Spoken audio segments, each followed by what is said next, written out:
Ingatnya saya bukan Along, saya tidak memberi pinjaman, saya hanya orang tengah kepada anda dan bank, anda dan koperasi, anda dan government agency.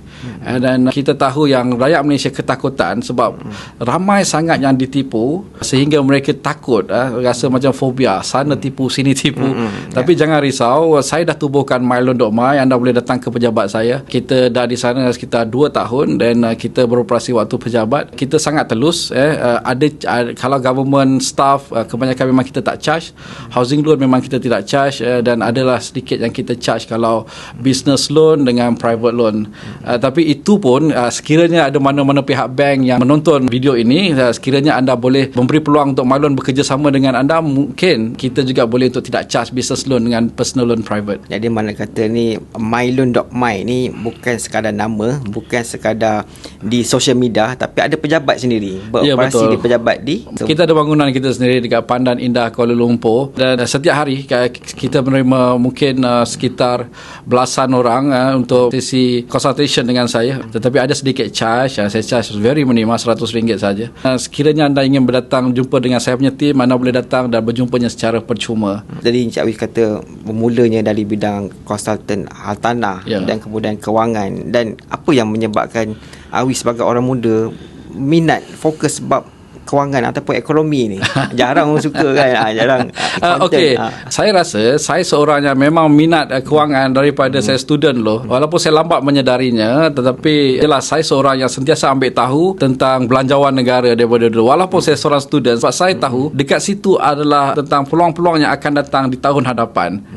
So saya akan ambil tahu. So bila saya graduate, saya ada peluang untuk saya buka financial house saya sendiri, saya buka. Dan saya rasa ramai perlukan benda tu, dan Malu telah bantu ramai orang, tuan-tuan. Kita dah bantu orang yang nak dapatkan dana. Ada yang dapat dana untuk mengembangkan perniagaan, dana untuk menyelesaikan hutang dan menyusun kembali hutang, dan banyak yang myloan telah bantu. Kalau you tanya I macam mana I boleh terjebak, I rasa memang I punya aim. Cuma untuk I terus buka financial house, ia memerlukan modal yang agak besar. That's why I terpaksa menunggu sehingga lebih daripada 10 tahun untuk I kumpul I punya dana sendiri. Dan mungkin kata-kata nasihat lah kepada, terutamanya kepada generasi muda ni, macam mana supaya mereka ni rasa minat untuk, bukan sekadar minat nak kumpul duit, tapi minat bidang ekonomi, bidang kewangan ni. Mungkin ada tips dia. Okey, nak atau tidak, satu hari nanti dengan kita punya culture sekarang ni, nak tak nak beli rumah, mungkin tak ramai yang mampu untuk membuat pinjaman. Nak beli kereta, anda mungkin akan ke bank juga untuk membuat pinjaman.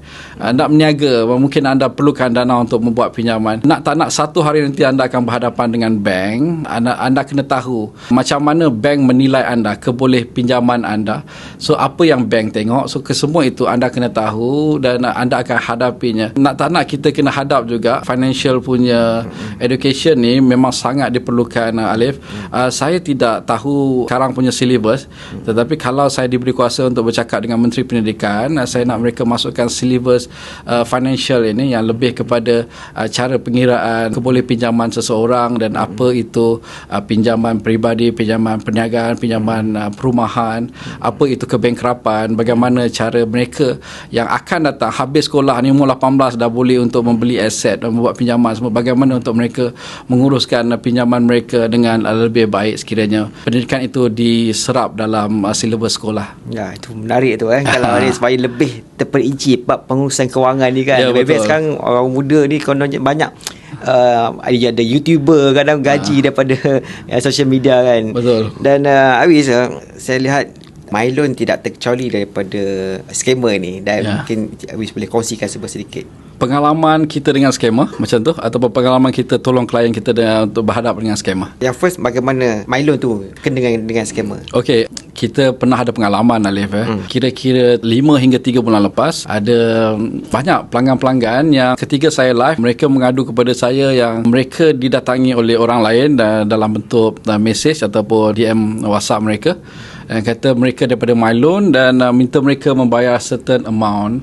Dan akhirnya atas kepercayaan yang diberikan kepada jenama MyLoan itu, mereka telah transfer. Saya ingat tak kurang daripada 10 orang yang telah menjadi mangsa kepada mereka yang menggunakan nama MyLoan ini. Dan tak banyak yang saya boleh buat. Saya dah buat laporan polis dan saya dah buat laporan ke SKMM, MCMC, dan kita juga terus daftar kita punya nama di MyIPO. Tetapi akhirnya tak ada apa tindakan yang berlaku pun, kecuali skema itu saya nampak dia dah tidak menggunakan nama kami. Mungkin kerana kempen yang saya buat ketika 2-3 bulan mereka sibuk menggunakan nama kami keep bercakap dekat setiap video kami yang jangan percaya syarikat-syarikat yang mengaku mereka daripada MyLoan dan mereka menggunakan nama syarikat lain daripada ABSKL. MyLoan hanya menggunakan nama syarikat ABSKL sahaja, bukannya nama-nama lain. Tuan-tuan kena hati-hati sekiranya anda didatangi oleh orang-orang yang meminta anda membayar wang terlebih dahulu, lebih-lebih lagi wang-wang yang tidak perlu. Sebagai contoh, mereka akan minta wang untuk buat perjanjian, sedangkan kiranya anda membuat pinjaman, perjanjian kos itu akan ditanggung di dalam total pinjaman. Dan mungkin juga mereka akan memberi alasan stamping.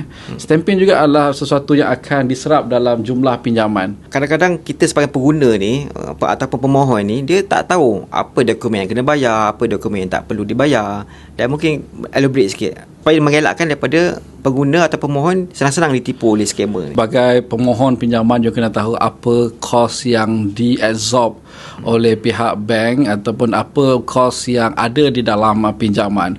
Kebiasaannya ada kos guaman, ada kos stamping, ada kos kiranya pinjaman perumahan, ada kos valuation. Kesemua kos-kos itu akan diserap di dalam pinjaman anda. Sebagai contoh, anda